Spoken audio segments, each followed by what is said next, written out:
I'm Simon Martin, I'm the chef patron at Manor in Manchester.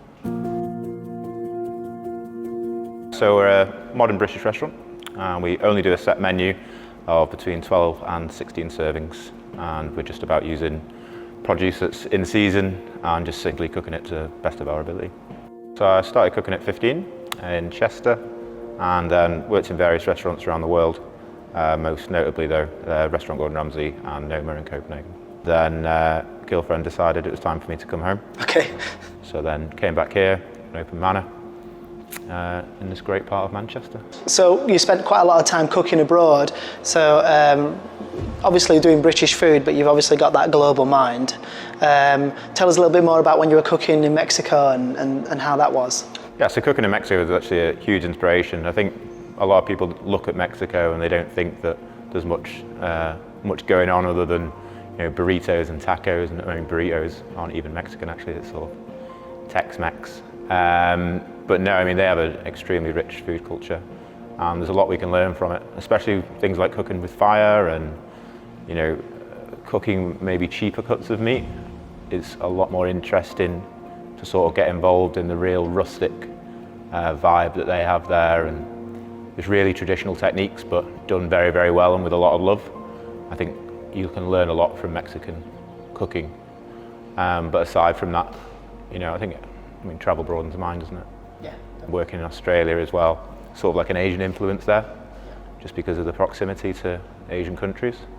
But then obviously the quality of fish over there is incredible, and that was a big inspiration when we came back here, is that we are an island and we probably one of the only countries in the world where our diets don't reflect our geographical location. We're surrounded by water, and if you're in Sicily you would be eating fish most of the time, as in South Korea or Tokyo. So I think we really wanted to change that when we came here and to sort of champion what's in our waters, because we do have some of the best seafood in the world.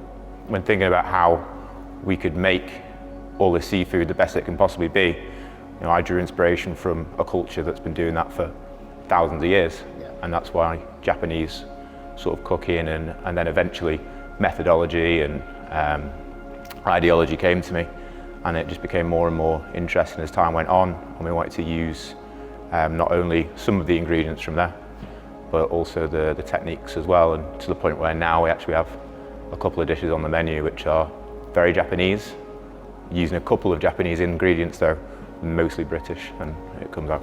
So again, with that travelling angle and that global sort of mindset, you've wanted to sort of improve what's already here, and rather than with the way that we are in Britain is not focusing on what's on our doorstep and not making the most of it, you're actually using a global outlook to treat local things better in a way. Yeah, absolutely. I mean, we've had a lot of great fish restaurants in this country, but not off the coast.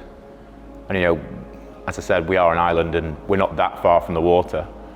So there's no reason why we can't be doing this style of cooking, which for me, in my eyes, is modern British cuisine.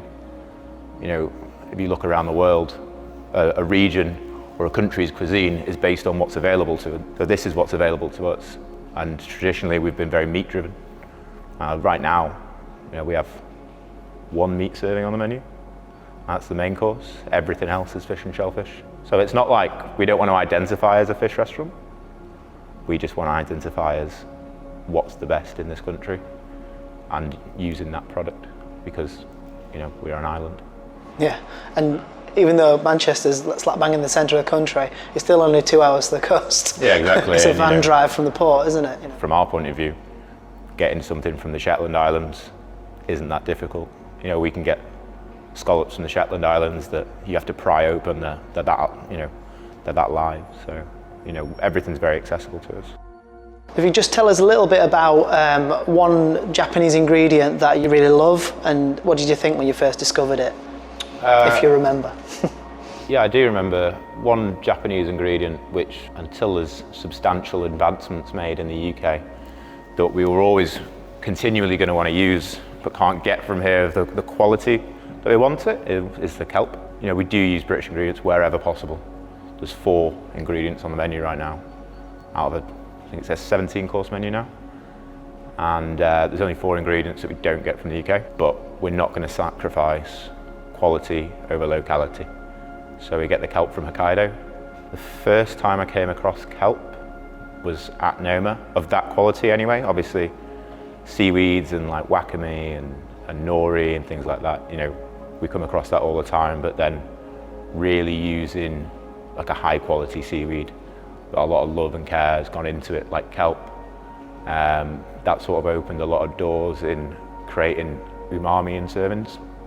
You know, whether it comes from just making a dashi, or you know, we like to roast kelp, we like to make oils out of it, we like to put it in misos that we make here, and it always just adds this depth of flavour. And then especially when we look towards the higher end of the kelp, it starts tasting less like the sea and just pure umami.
So we've got the Wagyu done on the bincho. Yep. With the crisp nori top. That's the sort of simple explanation of it. So can you just give us a little bit more of an in-depth description than perhaps I can? Yeah. So we've got Scottish full-blood Wagyu, and we made British ponzu from beef garum and gooseberry reduction. And then we've just glazed it in a little paste made from fermented corn that's been nixtamalized first. Obviously we use the binch tan from Wakayama in order to cook it, because it gives a sort of almost tastes a little bit, but smells extremely like incense for me. Right, okay. It's just so perfumed, so we treat that as an ingredient. And we have a tiny bit of our mustard on there as well. Beef and mustard, it's classic. You know? Yeah, classic. And then on the top there, finally, just last minute, a little bit of seasoned nori, just for a little bit of crispness. So we just eat it in 2 bites. So we just pick it up like this, and then 2 bites.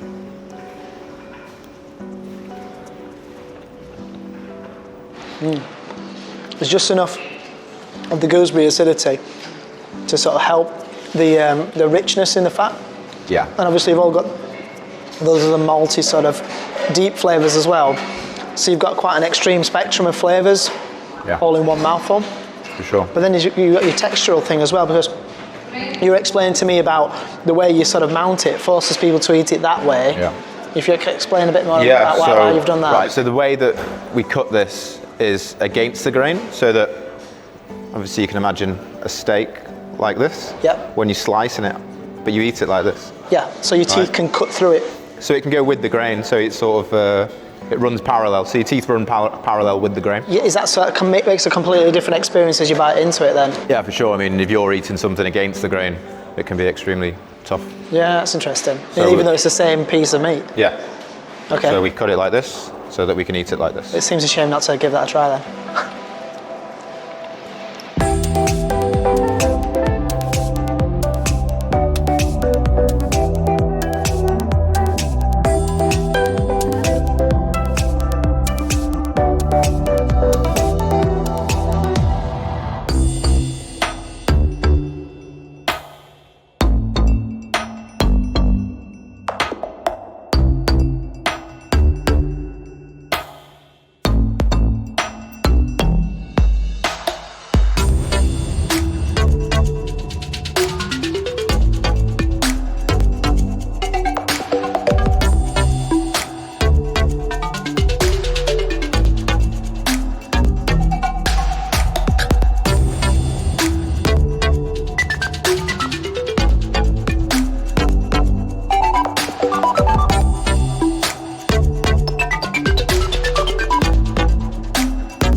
a look at what we've got. So let's talk through it. So obviously we've got the scallop in there with the set custard, everything we've been through. And then at the table, we just finish it with this. This is a caramelized scallop sauce. So it takes 3 days to make. Really rich colour on that as well. Yes, very rich. So obviously we've got like the almost raw scallop in the middle, and then we've got the extremely caramelized scallop sauce around the outside just to season it. So you're getting the freshness and the texture from the very, very lightly, almost raw, sashimi scallop. Yeah. But then all the benefits of like almost an overcooked one. Yeah, pretty much. Yeah, but obviously you don't have the texture of an overcooked scallop because we've made it into a sauce. It's kind of like XO. Right, okay. But without the spice as well. Lovely. Right, okay. So the idea behind this is we want to get a slice of scallop with whatever custard is behind it there. Okay.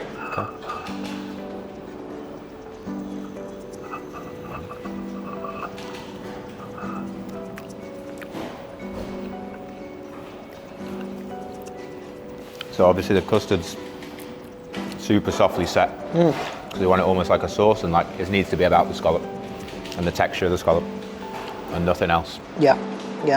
And the horseradish is really nice. It's really just that sort of peppery note on right at the front of your tongue. Yeah, I mean for me, spice is the sixth flavour profile. Yeah, it's really nice. Yeah, and also the chives give it that freshness too, don't they? They give it that. Yeah. I mean, it is a very rich dish, but we need to try and keep it fresh like that. That sweetness as well is delicious. No, I mean, it's rich, but it's a little bit sweet. It's acidic, but you know, you just got that really firm, fresh scallop. It really is a flavour bomb, that one. That's one you want to lick the dish. Yeah, and to start the menu with that as well is quite a statement. Right, because obviously you've got to back that up. Yeah, we need to. We can't regress in flavour unless we set a palate cleanser in the menu, or something that's really going to just like snap your palate back to, you know, original factory settings, which we don't. You know, with this, there we go from this into an onion dish, which is like crazy powerful, and then we go into a fish dish. And obviously, fish dishes are traditionally quite light, right? But like ours is like. Well, we use like aged turbot. Like we aged turbot for like 2 weeks, and we have like this fish sauce that we brine it in, and it's super powerful. And then we finish with duck. But yeah, to have to do 3 servings after this, of this being so rich, is a challenge sometimes to get that much flavour out of things. But I mean, that's what we do here. You know, it's powerful flavours. Yeah, I really like that. Yeah, that was great. You want to just keep going, don't you? Yeah. See what you can get out of it.